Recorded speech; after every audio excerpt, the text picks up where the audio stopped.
জয় যীশু।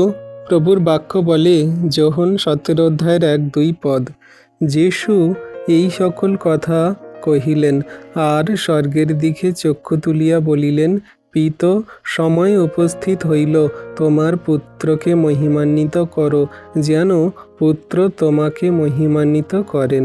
যেমন তুমি তাহাকে মর্তমাত্রের উপরে কর্তৃত্ব দিয়াছ, যেন তুমি যে সমস্ত তাহাকে দিয়াছ, তিনি তাহাদিগকে অনন্ত জীবন দেন। আমেন। তাহলে বিশ্বাসী সন্তান, এই বাক্য আমরা অনেকবার পড়েছি, তাও আরেকটিবার ভালো করে বোঝার চেষ্টা করি। এখানে কি বলছে?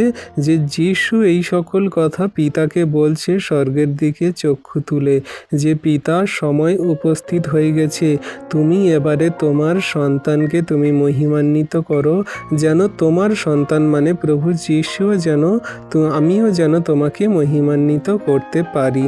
আর এখানে বলছে যে মর্তমাত্রের উপরে, এই বিশ্ব ব্রহ্মাণ্ডে, এই পৃথিবীতে যা কিছু তুমি আমাকে দিয়াছ, সেগুলো সমস্ত কিছুই আমি সেই গ্রহণ করে রেখেছি, আমার সমস্ত অধিকারে আছে, যেন আমি এগুলোকে অনন্ত জীবন দিতে পারি। আর এগুলো কারা? না, জগন্নিবাসী মানুষেরা।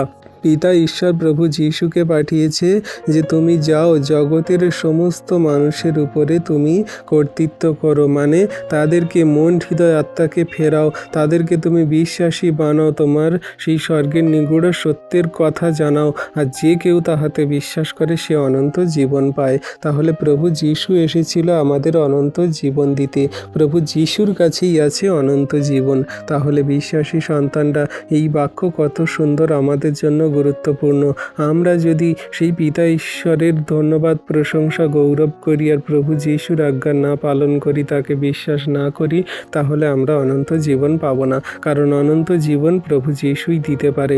প্রভু যীশুই বলেছে যে আমি পথ, সত্য, জীবন, আমার মধ্যে দিয়ে না গেলে কেউ পিতার কাছে যেতে পারে না। তাই প্রভু যীশুর উপরে বিশ্বাস করুন, বাক্য সকল পালন করুন, অনন্ত জীবন পাবেন।